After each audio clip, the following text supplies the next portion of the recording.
O ikaw, ingatan mo yung taong palaging nandyan para sa'yo. Dahil baka isang araw, mawala na lang siya sa tabi mo.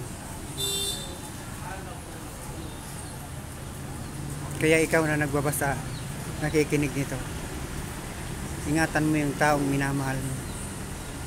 Ipakita mong malaga siya para sa'yo. O ikaw, dahil mahirap makaharap ng taong tatanggapin ka, ibibigay ang anumang kaya niya, mamahalin at gagawin ang lahat, mapasaya ka lamang.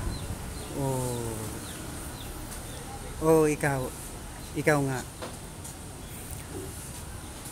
may mga tao talagang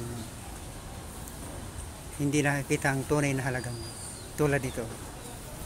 Welcome, Ixia Page. Maligaya kong harapin ang una kong kabanata sa Ixia Page. Ito ang yugturang aking buhay, Ixia Page.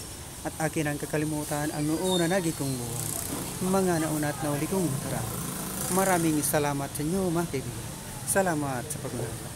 Salamat po sa mga panonood at pagtangkilik sa The Love Secret Vlog. Magsawa kayo mag-report ng video ko.